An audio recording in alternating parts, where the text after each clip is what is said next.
Mistress drugged the millionaire to scandalize him, but his pregnant wife set a trap to expose her. Welcome, dear viewers, to a story that weaves betrayal, desire, and cunning into a web of unforgettable intrigue. Today, we delve into the hidden world of high society, where wealth sparkles like diamonds, yet secrets fester beneath polished smiles. Our protagonist is Edward Harrington, a millionaire businessman admired for his success and envied for his fortune.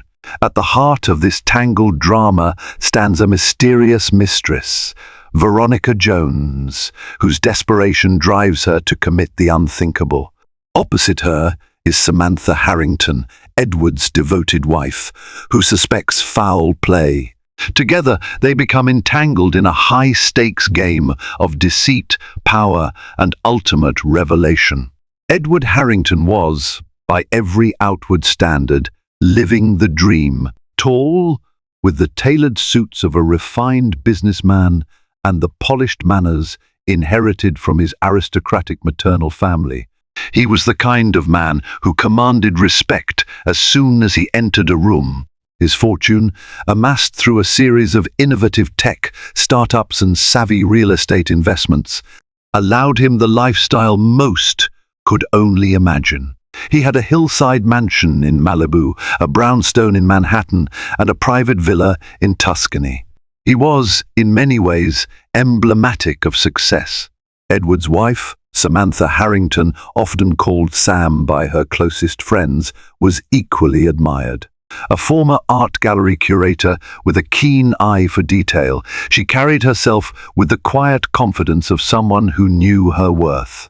Her long auburn hair and graceful poise completed the picture of a perfect power couple by Edward's side.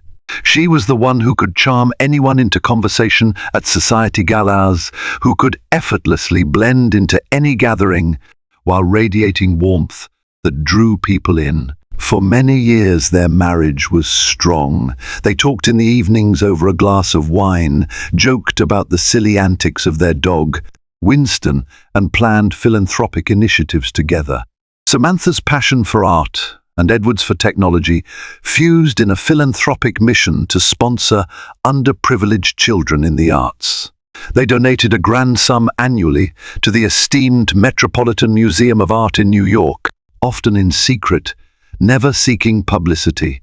However, behind the gilded edges of Edward's life, a hidden crack was beginning to form. Despite Samantha's unwavering support and his outwardly impeccable reputation, Edward had been courting disaster in the form of a beautiful and ambitious mistress named Veronica Jones. Veronica was a striking brunette with high cheekbones, a commanding gaze, and an irresistible charm. She had worked as a public relations consultant for one of Edward's smaller tech ventures, forging a connection with him that quickly crossed professional boundaries.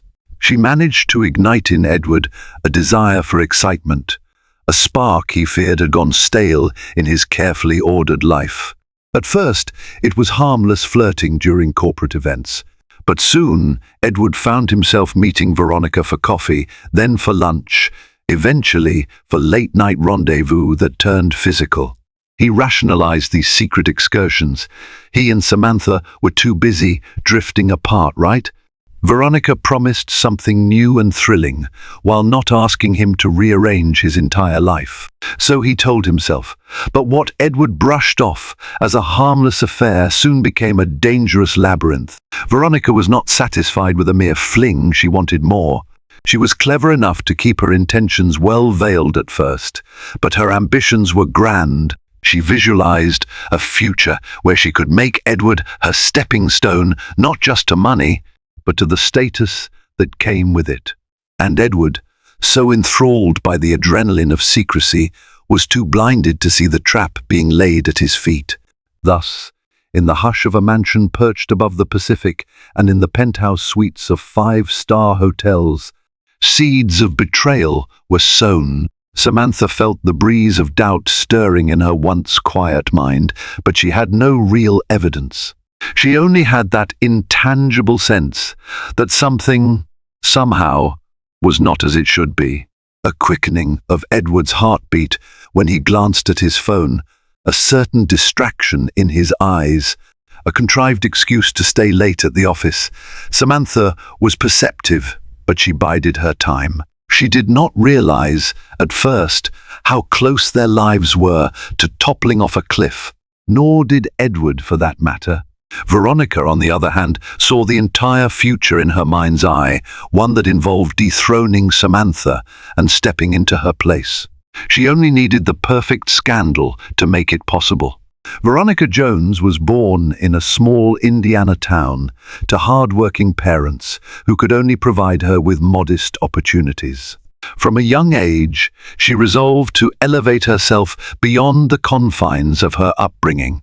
She devoured magazines featuring glamorous women, wealthy tycoons, and the exotic corners of the world.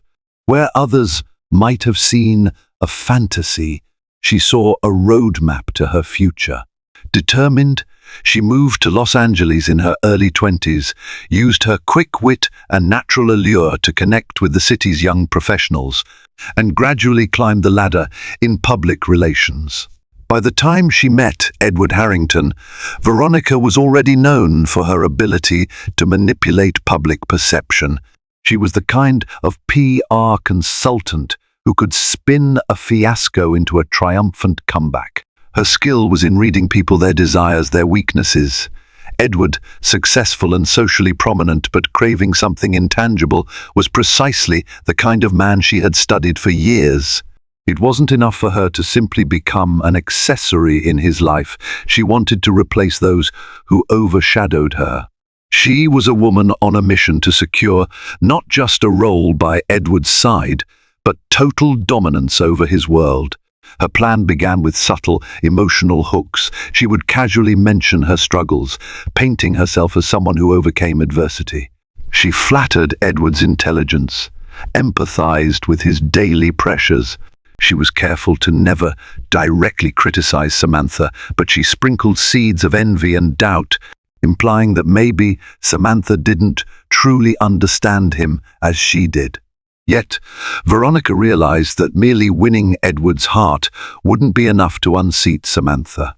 The Harrington marriage was, by outward appearances, stable, and Samantha had a respectable social circle. The philanthropic collaborations between Edward and Samantha were admired in the city's elite circles. No matter how enthralling Veronica was, as long as Samantha stood behind Edward, Veronica would remain an interloper. Hence, Veronica concocted a more sinister plan. She would orchestrate a scandal so big, so catastrophic, that Edward's marriage to Samantha would be irreparably shaken. Then, in the aftermath, Veronica would offer herself as the loving, supportive partner Edward desperately needed. It was a high-stakes gamble, requiring both cunning and cruelty. But Veronica had risked everything before, and she was prepared to do so again. The first hint of treachery revealed itself to Edward on a breezy afternoon. Veronica arranged a private lunch at a chic rooftop restaurant in downtown Los Angeles. With the skyline behind them, she teased him about becoming a family man. When would he finally walk away from his marriage?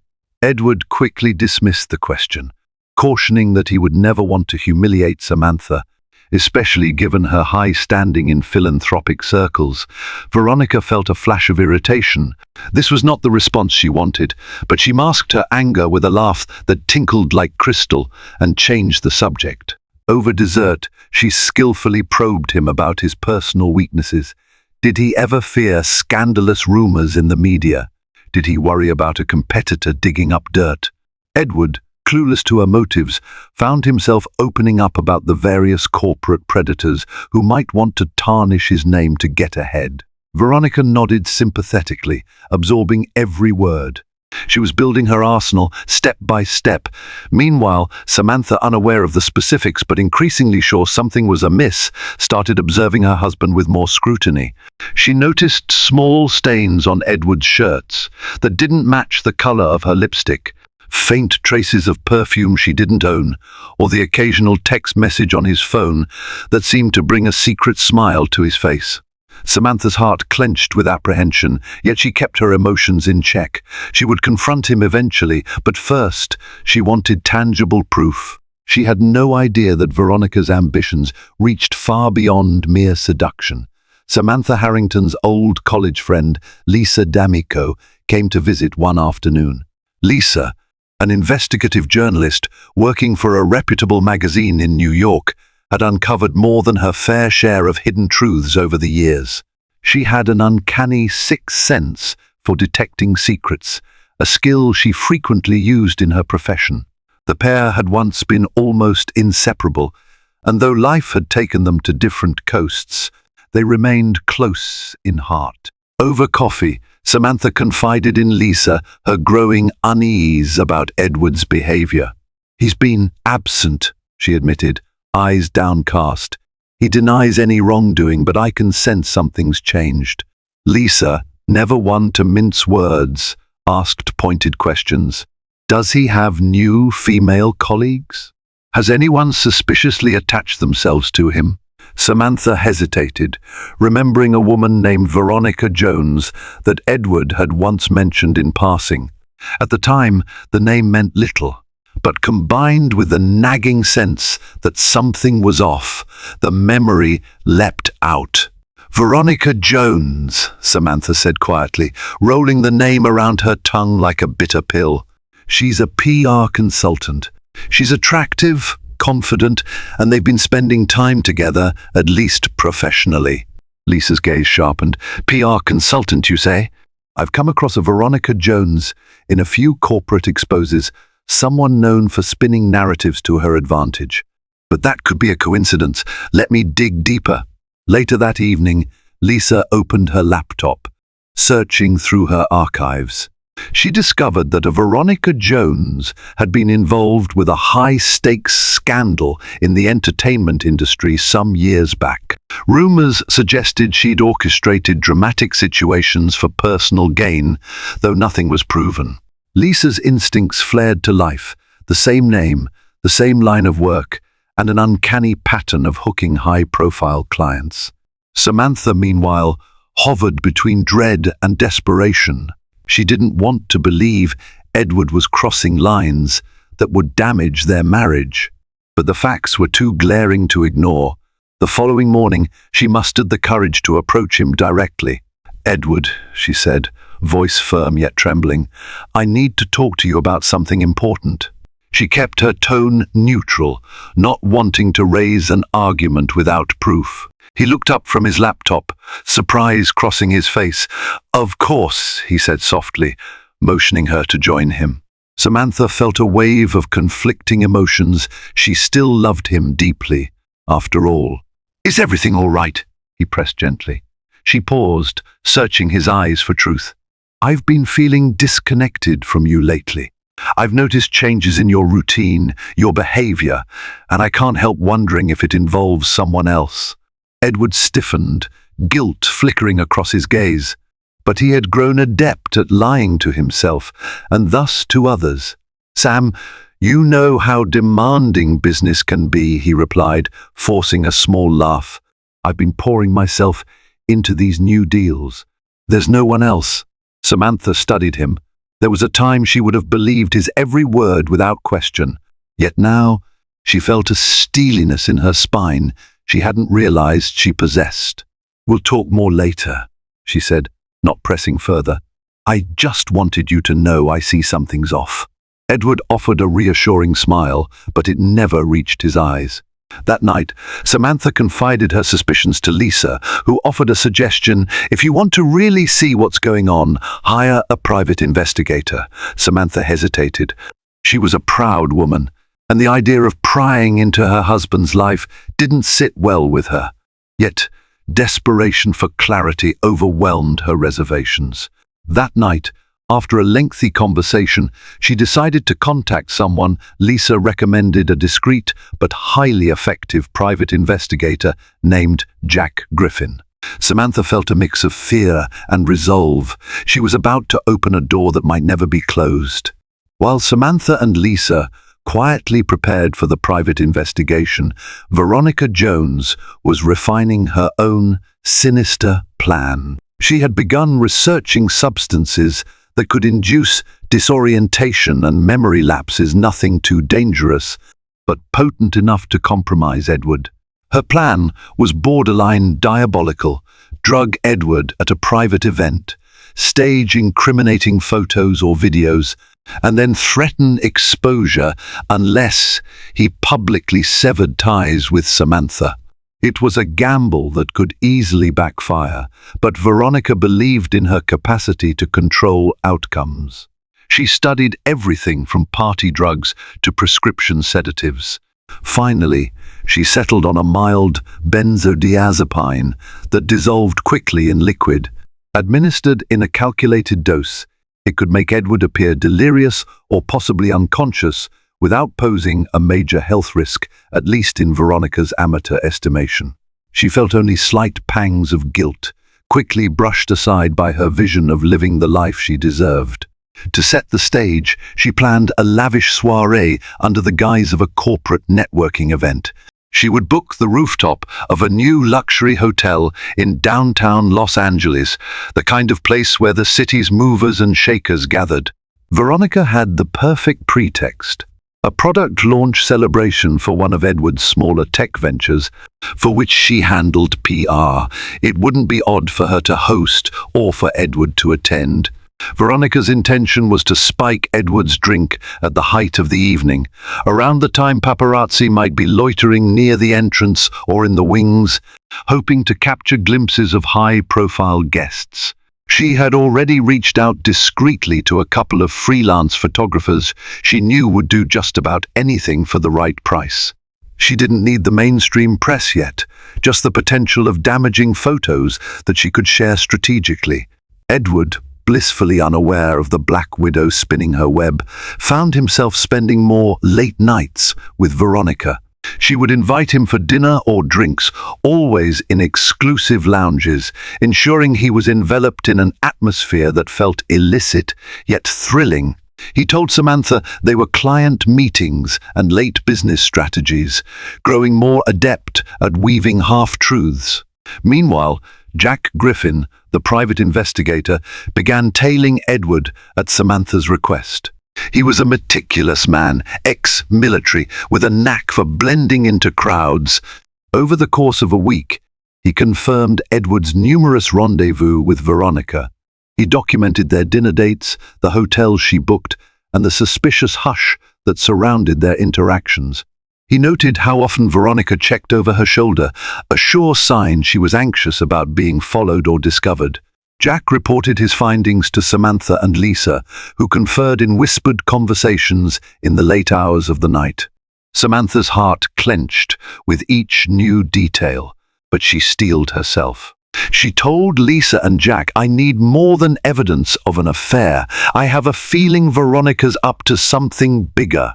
She recalled how Edward had once offhandedly mentioned Veronica's unrelenting ambition, how she always angled for more control in any project. Samantha's instincts whispered that an affair alone wouldn't be Veronica's endgame.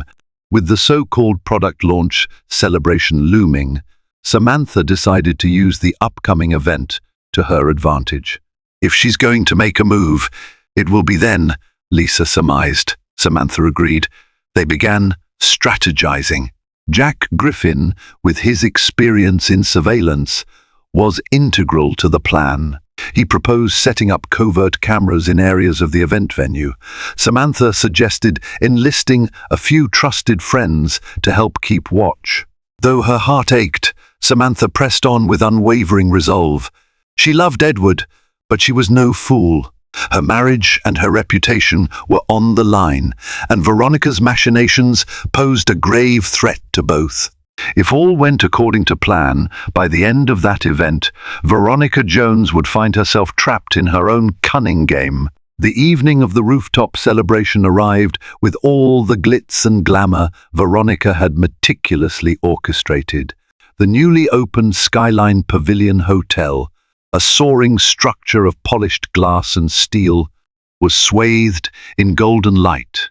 The rooftop terrace offered a panoramic view of downtown Los Angeles, a sparkling urban tapestry that made guests feel like royalty surveying their kingdom. Veronica had spared no expense.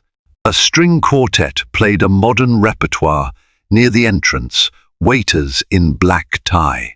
Attire served trays of champagne, and an illuminated fountain centerpiece provided a luxurious focal point. Tech executives, media influencers, and minor celebrities roamed in designer gowns and sharp tuxedos. Veronica glided through the crowd in a figure-hugging emerald dress that turned heads at every corner. Edward arrived fashionably late, as Veronica had suggested. She wanted him to make an entrance that would draw everyone's attention. He wore a charcoal suit paired with a midnight blue tie, exuding an air of restrained power. Samantha, uninvited by Veronica's design, was conspicuously absent, fueling whispers among some guests about possible tensions between the Harringtons. Little did Veronica know, Samantha was indeed present, watching from a private balcony in the adjacent building, accompanied by Lisa and Jack Griffin. Through a pair of high-powered binoculars, Samantha could see the entire terrace. She could spot her husband's tall frame navigating the crowd, occasionally stopping to engage in polite conversation. Inside the event, Jack Griffin had placed covert mini-cameras along strategic points, near the bar, along the perimeter of the terrace, and at a lounge area where guests might slip away for quieter talks. The images fed into a secure recording device in the nearby building, where Samantha and Lisa watched everything unfold in real time. All around, the atmosphere crackled with the electric energy of a successful launch event. Tech demos showcased the newest product, an interactive platform rumored to revolutionize how businesses manage their online presence. Guests marveled at the sleek design and sipped expensive wine. Yet, overshadowing all the merriment was the tension that Veronica carried like a well-kept secret. She had the drug hidden in her satin clutch, and she was waiting for the perfect moment to slip it into Edward's drink. Just as the band transitioned to a lively waltz, Veronica approached Edward with 2 glasses of champagne, a dazzling smile on her lips. She handed him one, then raised her own in a toast. "To the future," she cooed, the double meaning unspoken but understood by them both. Edward, flattered, clinked glasses and took a sip. From the adjacent rooftop, Samantha's heart thundered in her chest. "Jack, can you see that?" she asked, voice taut. One of the camera feeds captured Veronica slipping a small packet into her own champagne glass. She made a show of swirling it gently, then reached out as though to pat Edward's shoulder in a playful gesture, during which, in one fluid motion, she switched her glass with Edward's. It was so well rehearsed and subtle that most onlookers wouldn't have noticed, but the cameras did. Samantha's grip on the binoculars tightened, her knuckles turned white. A swirl of rage and fear coursed through her veins. On screen, Edward took several more sips. He laughed with Veronica, oblivious to the betrayal in motion. Soon, his posture grew a little slack, his eyes a bit glazed. Veronica watched him intently, lips curving into a triumphant smile. Lisa exhaled shakily. "It's happening, Sam. She's doing it." Jack Griffin, who had been milling around the event in the guise of a guest, discreetly positioned himself closer to Edward. He was ready to intervene if the situation became dangerous. Samantha shut her eyes for a brief moment, summoning the strength to witness what was about to transpire. The plan was to let Veronica incriminate herself on camera, to catch her in the act of staging whatever scandal she intended to produce. Only then could Samantha reveal the evidence and exonerate Edward. It was a perilous strategy, but there was no other way to prove Veronica's malicious intent. Within minutes, the drug began to take effect. Edward swayed slightly, and his words slurred when he attempted to greet a fellow tech entrepreneur. Veronica, feigning concern, slid an arm around his waist, guiding him toward a more secluded corner of the terrace. Cameras, intentionally stationed by Veronica's hired paparazzi, began to flash. She pretended to shield Edward, but each movement was calculated to deliver the perfect, scandalous shot. To any casual observer, it looked like Edward was either heavily intoxicated or in the throes of some emotional collapse, both of which reflected poorly on a man of his standing. On the adjacent rooftop, Samantha and Lisa watched in horror as Veronica led Edward behind a row of potted palms at the terrace's edge. Nearby, a few guests caught glimpses of the unfolding scene, some whispering, others snapping clandestine photos with their phones. Veronica's orchestrated spectacle was in full swing. Jack Griffin followed them, keeping his distance. He positioned himself near the palm trees, pretending to admire the city lights. He could hear Veronica cooing words of faux sympathy. "Oh, Edward, let me help you. Don't worry, I'll take care of you." She stroked his cheek, guiding him toward a chaise lounge that had been placed there for ambience. Suddenly, one of Veronica's pre-arranged paparazzi popped up, camera clicking away. Veronica didn't even feign surprise. She gave the photographer a look that said, "Got what you need." The flashbulb lit Edward's bewildered expression, capturing the moment he appeared heavily compromised while Veronica hovered protectively over him. "Perfect," Veronica whispered, loud enough for Edward, but not for the camera. Her face wore an expression of vindication, as if she'd just checkmated a game of chess. That was Jack's cue. He stepped forward abruptly, wearing a concerned face that doubled as a facade. "Sir, are you all right?" he asked Edward, while glaring at the paparazzo. "Who are you? This area is private." Veronica masked her annoyance expertly. "He's just having a bit too much to drink," she said, affecting worry. "He needs some fresh air." The paparazzo, capturing a final flurry of photos, slinked off, satisfied with his bounty. Edward mumbled incoherently. The world was spinning for him. He recognized Jack Griffin vaguely. Didn't he see him around Samantha once? But his mind was too fogged to piece things together.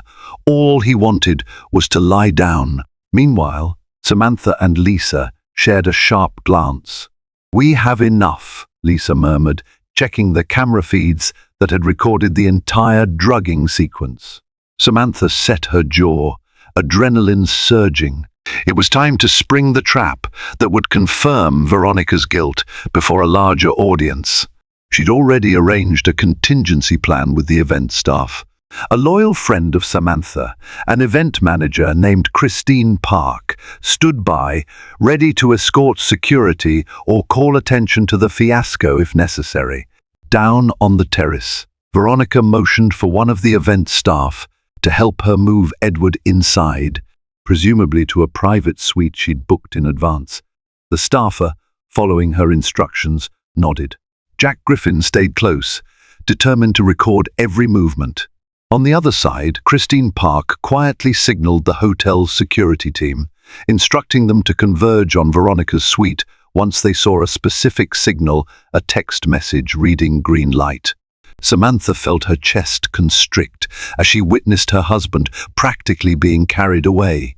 She reminded herself that Jack was right there and that they had medical staff on standby if anything went wrong. Despite the swirl of anger, betrayal and heartbreak, she held on to one unwavering resolve. After this night, Veronica Jones would never again threaten her marriage or her peace.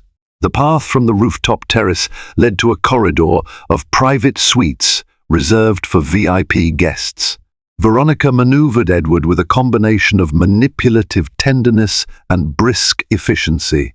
Jack Griffin kept a measured distance, ensuring he wouldn't lose them. Two unsuspecting hotel staffers helped guide Edward, now barely conscious, into Suite 1902, a lavish room with floor-to-ceiling windows overlooking the neon sprawl of Los Angeles. Once inside, Veronica dismissed the hotel staff, feigning gratitude. "Thank you, I can take it from here," she said, in a hushed, urgent tone. Relieved to relinquish responsibility, the staffers backed out, offering well wishes to a clearly unwell Edward. They closed the door, leaving Veronica, Edward, and Jack still pretending to be a concerned colleague alone. Veronica rounded on Jack. "What are you doing here?" she demanded in a whisper. Suspicion flickered in her eyes. She hadn't accounted for him. "I'm just worried about Edward," Jack replied, his voice cool. "He's the face of the company, after all. This is bad PR. Let me call a doctor." He reached for his phone, but Veronica grabbed his wrist. "No," she hissed. "No doctors, no drama." She forced a tight laugh. "He's just had one too many. I'll let him rest, and then he can head home. No need to make this a scandal." Jack gave her a probing look. Under the bright lights of the suite, Veronica's veneer was cracking. She seemed tense. Her pupils dilated not just from the night's excitement, but from the knowledge that she was walking a perilous line. The paparazzo was meant to capture scandalous photos and vanish, not linger. And now this unknown man was meddling. She needed him gone. "I'll stay until he recovers," Jack insisted, making a point to appear naive. "He's an important colleague." Veronica's lips tightened. She considered her options. If she pushed too hard, she'd look suspicious. But she needed privacy to orchestrate any further incriminating evidence, perhaps something more tangible to use against Edward. Maybe photographs of them in a compromising situation. She had planned meticulously, bringing a small hidden camera in her purse, but that required Edward to be alone with her. "Fine," she said sweetly. "Get him some water from the bar over there." She pointed to a marble-topped counter. Jack nodded obligingly, walking across the room to fetch a glass of water, though he had no intention of giving her the solitude she craved.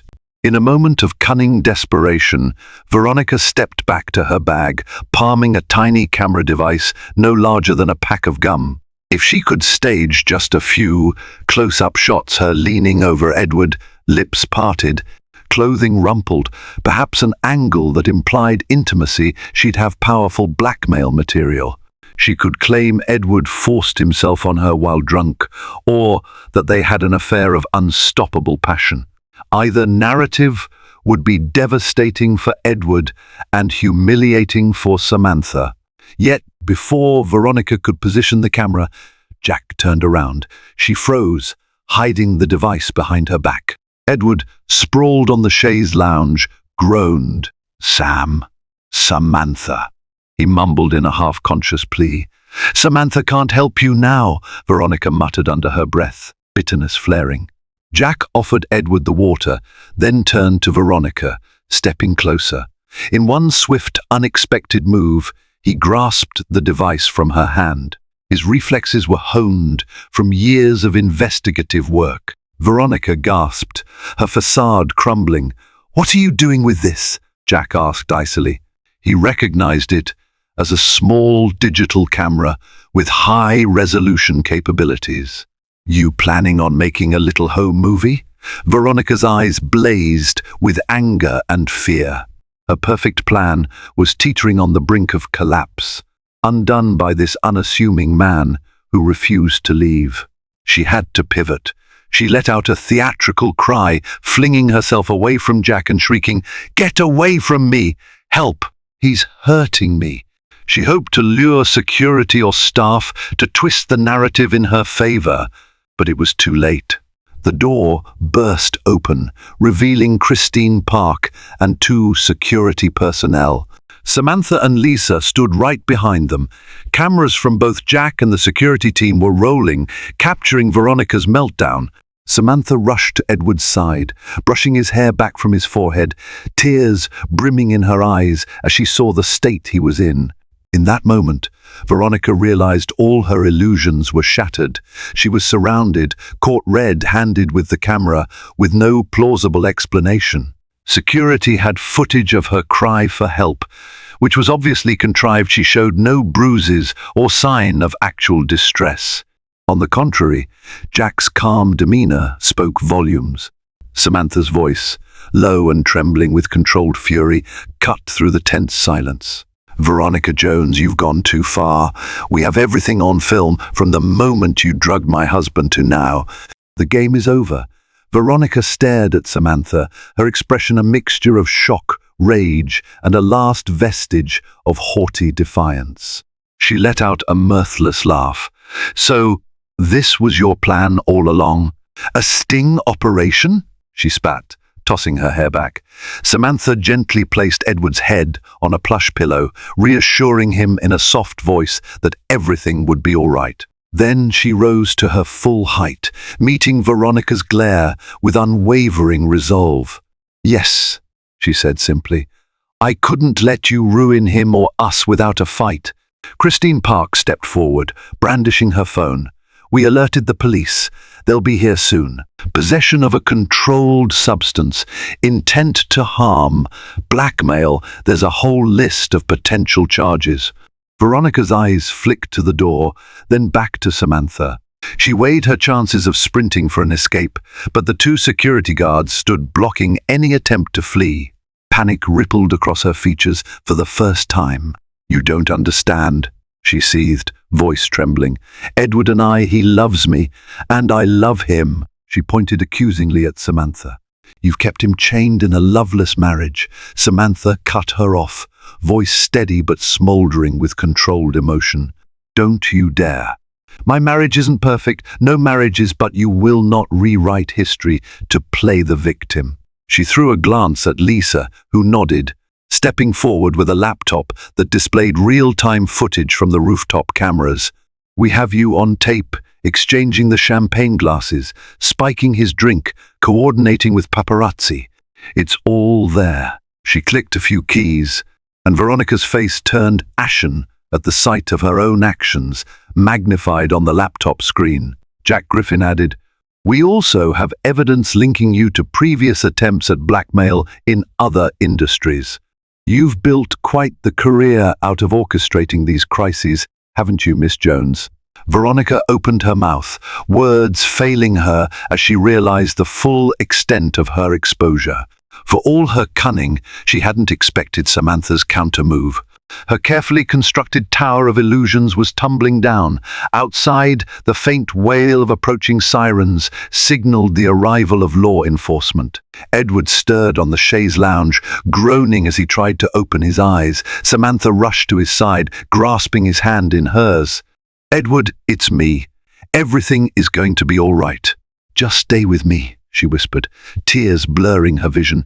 He tried to focus on his wife's face, confusion etched across his features. "Sam, what's happening?" She gently stroked his cheek. "We'll explain everything soon. For now, just rest. We have people here to help you." Veronica, cornered and out of time, attempted one last act of manipulation. She marched over to Edward, ignoring everyone else. "Edward, tell them," she insisted, voice cracking. "Tell them you wanted me, that you're leaving her for me." She sounded more desperate than ever, tears and fury melding into an ugly cocktail of emotion. Edward blinked, still battling the drug's effects. "I," he murmured, his voice unsteady. In that moment, his gaze flicked to Samantha, her tearful eyes, her trembling lips. Something within him shifted. He might have lied to himself before, but now, drugged and defenseless, only truth remained. "Samantha," he whispered, forging through the haze. He reached for her hand. "I'm so sorry." The heartbreak and love interlaced in Samantha's gaze told its own story. She pressed her palm to his. "We'll talk about it later. Right now, I just want you safe." Behind them, the door swung open and two police officers entered. Veronica involuntarily stepped backward. Her eyes darted about, seeking any exit, any means of escape, but found none. The police officers, a man and a woman in crisp uniforms, surveyed the scene.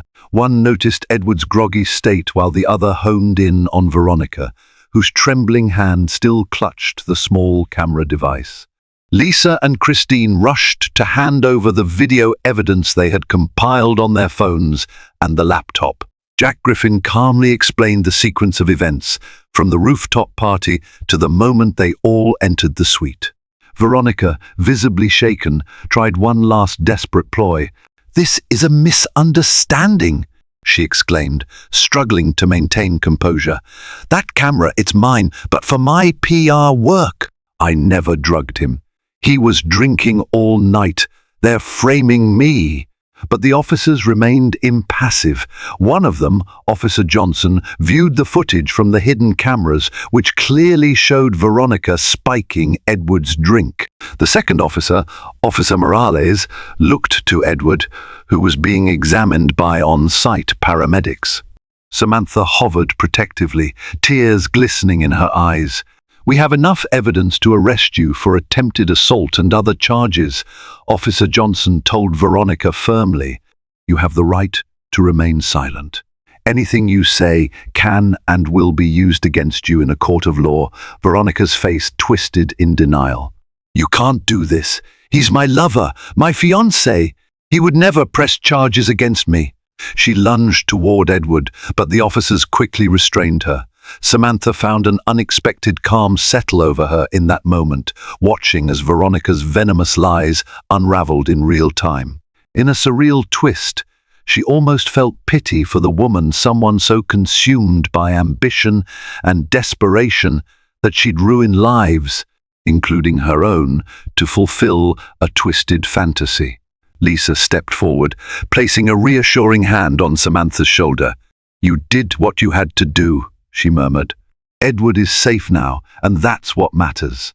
Paramedics finished their initial assessment of Edward. One of them, a kind-faced man named Daniel Fletcher, explained, "We suspect a sedative in his system. He'll need hospital evaluation, but his vitals are stable. It doesn't appear life-threatening, fortunately." Samantha's shoulders sagged with relief. "Thank you," she whispered, her voice breaking slightly. As Edward was placed on a gurney for transport, his hand found Samantha's and held on tightly. His eyes, though still clouded by the drug's influence, were filled with guilt and remorse. But for now, Samantha only squeezed back, offering silent forgiveness. There would be time enough for reckoning later. Veronica, on the other hand, was led away in handcuffs, her face streaked with tears and fury. She locked eyes with Samantha in a final glare of hatred, but Samantha refused to look away. She needed to see the ending to this nightmare, to be certain it was real. Jack Griffin exhaled a long breath once the police had escorted Veronica out. "I'll gather all the footage and documents, pass them to the authorities," he told Samantha. "You might need to testify, but I think it'll be pretty straightforward," Samantha nodded. The surge of adrenaline that had fueled her now drained away, leaving her trembling. She reached for Lisa, who enveloped her in a hug. "Thank you," Samantha murmured. "Both of you. I couldn't have done this without you." Lisa gave her a supportive smile. "That's what friends are for."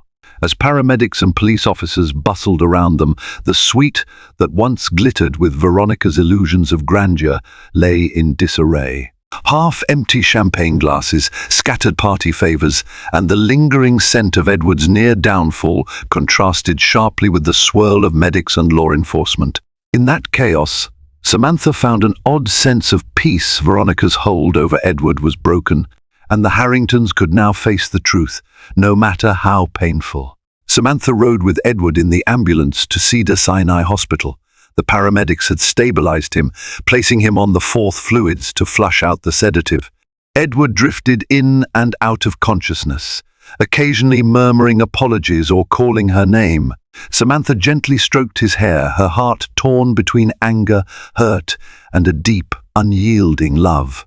At the hospital, Edward was taken in for a series of tests. While waiting, Samantha stared blankly at the sterile white walls, the beep of medical machinery forming a strange lullaby that mirrored the turmoil in her mind. Lisa and Jack arrived later, after giving their statements to the police. They found Samantha in a small waiting area, hugging herself against the chill of the hospital's air conditioning. "How is he?" Lisa asked, sitting down beside her friend. "He's stable," Samantha replied, voice subdued. "They're running toxicology tests. The doctor said he should be fine. Physically, anyway." Jack chimed in softly. After he's released, I imagine the police will want to question him about Veronica. Samantha nodded, eyes downcast. Yes, and we'll cooperate. It's important to prove her guilt beyond any doubt. An hour later, a nurse emerged, beckoning Samantha into Edward's private room. He was propped up on pillows, pale but lucid. He met her gaze with an expression of profound remorse. Samantha approached slowly, unsure of what to say. She wanted to rail at him for betraying her, for lying, for allowing Veronica's presence in their life.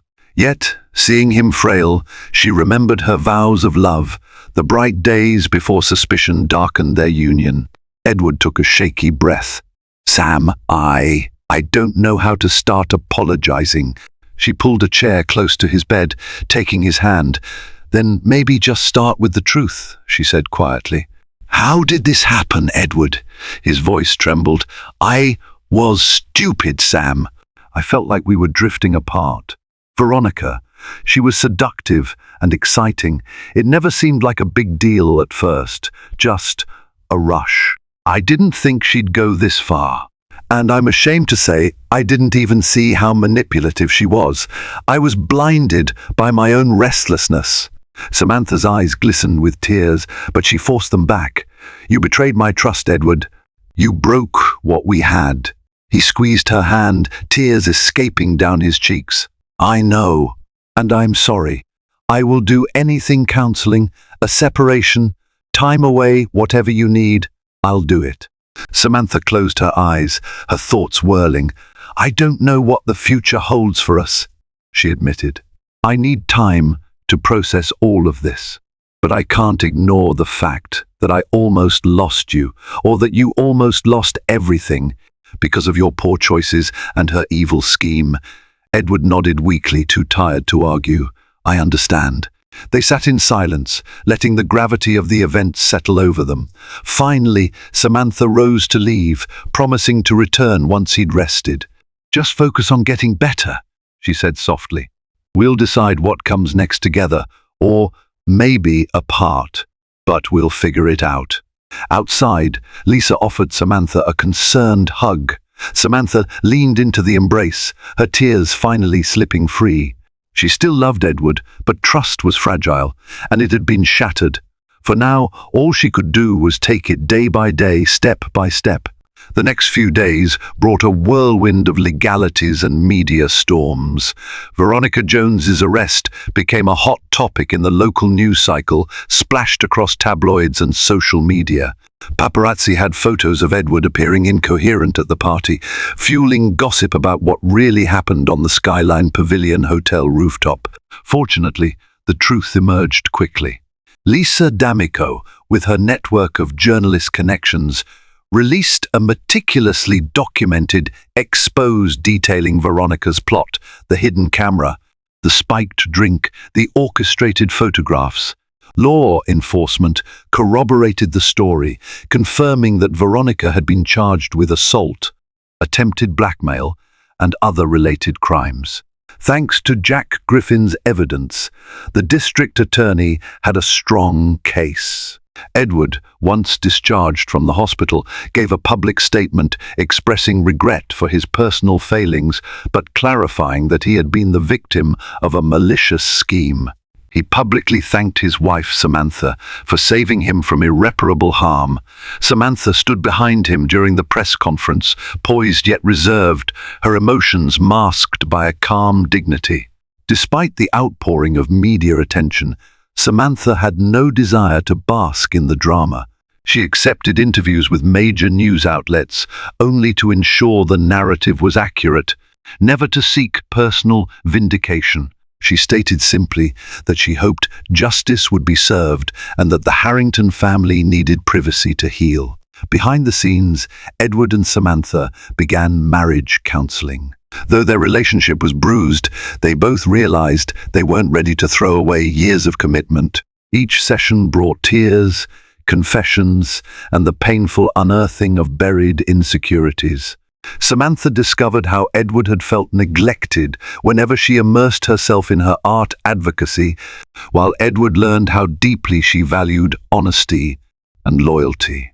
Meanwhile, Veronica languished in custody. Her lawyer attempted to spin a tale of mutual involvement, but the extensive evidence, including the footage of her drugging Edward, made any defense difficult. She faced a strong likelihood of prison time. Former clients distanced themselves from her, citing the scandal's toxicity. She had become a pariah in the PR world. Lisa resumed her life in New York, content with having helped unearth another scandal. She and Samantha stayed in close contact, texting often to check in on each other's well-being. Jack Griffin, his job done, quietly moved on to other cases, though he promised Samantha he'd be ready to testify if needed. Samantha found herself oscillating between relief that Veronica was no longer a threat and heartbreak over the shattered illusions of her marriage.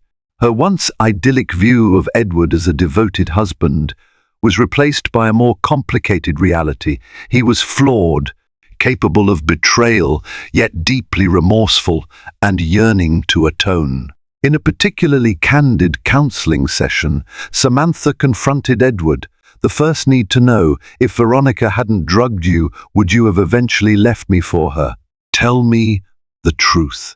Edward's eyes flooded with tears. No, Sam, I was never going to leave you.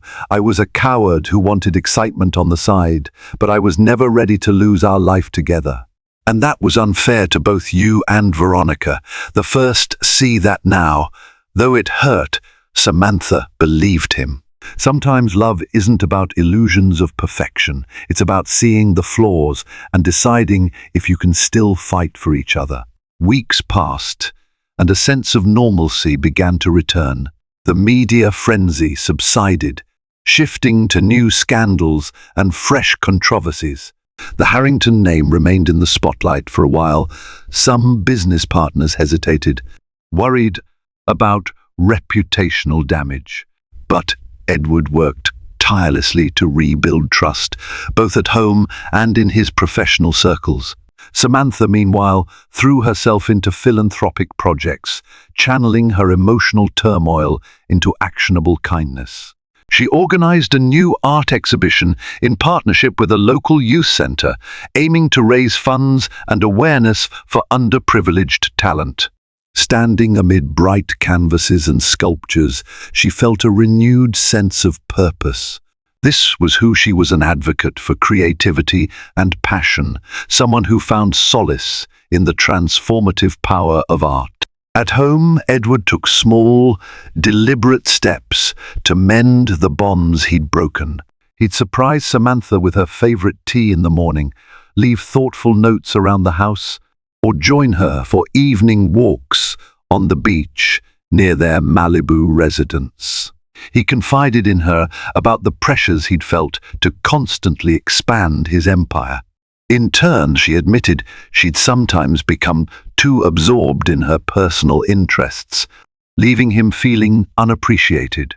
Though these revelations stung, each honest conversation brought them closer to forging a new dynamic, one built on transparency. Eventually, the day of Veronica's trial arrived. Samantha and Edward found themselves in a hushed courtroom, side by side, testifying against the woman who had nearly destroyed them. Veronica, thinner and more subdued, sat at the defendant's table, her once captivating poise replaced by defeat. The evidence was overwhelming. The video footage, the testimonies from multiple witnesses, and the forensic toxicology reports. The trial was swift. Veronica was found guilty of multiple charges, including assault with a controlled substance and attempted blackmail. The judge sentenced her to a prison term, stating that her actions displayed a calculated disregard for human life and dignity. As they led her away, Veronica shot Edward a haunted look, as though still incredulous he had spurned her. Then she was gone, swallowed by the legal system. Outside the courthouse, Samantha and Edward faced the press for the final time. Reporters thrust microphones at them, clamoring for statements. Samantha, maintaining her composure, said, "We respect the court's decision and hope this outcome brings closure. We ask for privacy and understanding as we move forward in our lives.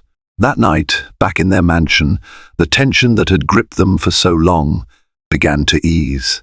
Samantha caught Edward's eye over a glass of wine, an unspoken acknowledgement passing between them. They had survived something extraordinary and terrifying. Trust was still fragile, but they were both willing to nurture it, day by day, choice by choice. In a quiet moment, Edward held Samantha's hands in his. "Thank you," he whispered, "for fighting for me even when I didn't deserve it." Samantha's eyes glossed with tears, and she nodded. "I did it for us," she replied softly, leaning into him. "Let's never forget how close we came to losing everything." Months later, the Harringtons found themselves in a very different place, both literally and metaphorically. They decided to spend a long weekend at their Tuscan villa, a timeless stone estate nestled among rolling vineyards and olive groves. With the golden Italian sun shining down, Samantha strolled through the rows of grapevines, brushing her fingers across the verdant leaves, absorbing the serenity of the moment. Edward walked beside her, carrying a wicker basket for fresh produce. He inhaled the sweet, earthy scent of the land. "This place feels like home," he murmured, "like we can breathe again." They had been attending marriage counseling regularly.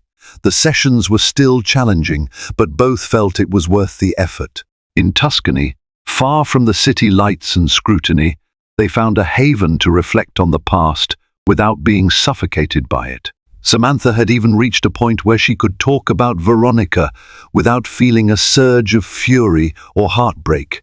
She was starting to see her as a symptom of deeper problems that had existed between her and Edward. One evening, they shared a candlelit dinner on the villa's terrace. A soft breeze carried the aroma of rosemary and lavender. Over homemade pasta and local Chianti, they talked about the future. Edward mentioned scaling back on new business expansions, focusing instead on maintaining a sustainable model that allowed him more time for family and personal growth. Samantha spoke of hosting art therapy retreats in the villa, inviting children from underprivileged backgrounds to explore creativity in a nurturing environment. After the meal, they wandered to the edge of the estate, where cypress trees stood tall against the fading light. The sky was streaked with hues of pink and orange, like a living canvas. Samantha turned to Edward, her eyes reflecting the sunset's glow. "We can start over," she said, softly, a hint of a question in her tone. "Not forget everything, but learn and be better." He nodded, gently touching her cheek. "Yes, I think we already have started." They shared a slow, tender kiss, one that felt like a promise renewed. Samantha rested her head on his shoulder, gazing at the horizon. In that quiet moment, she felt hopeful. The emotional scars wouldn't vanish overnight, but the wounds were healing. They had chosen each other, and that choice carried a potent magic all its own. In the days that followed, they realized that their relationship, though once battered by secrets and betrayal, had become more honest and deliberate than it had ever been. They communicated openly, expressing gratitude and vulnerability in ways they hadn't dared to before. The million little cracks in their marriage had been mended, not patched over with illusions, but repaired with the raw mortar of truth and accountability. Their story wasn't perfect, it remained a work in progress. However, the darkest chapter was over, and a new one was beginning. In that chapter, they would hold hands as they faced life's uncertainties together, forging a love that was no longer naive, but deeper and stronger for having survived a storm. And so concludes our tale of betrayal, cunning, and ultimate redemption. The Harringtons emerged from a brutal storm that nearly shattered their marriage, only to forge a bond tempered by honesty and renewed devotion. Veronica Jones, driven by greed and malice, found her schemes undone by Samantha's unwavering resolve and her own lust for power. In the end, what saved Edward wasn't just Samantha's clever plan, but love, and loyalty strong enough to fight the shadows lurking in high society's hidden corners. Their journey reminds us that trust, once broken, can be rebuilt provided both hearts are willing to do the work. Thank you for joining us in this real-life drama fiction. If you enjoyed the twists and tension of this story, please like, share, and subscribe. Stay tuned for more riveting tales where secrets unravel, love perseveres, and justice triumphs. Until next time, dear viewers, keep your eyes open and your hearts strong.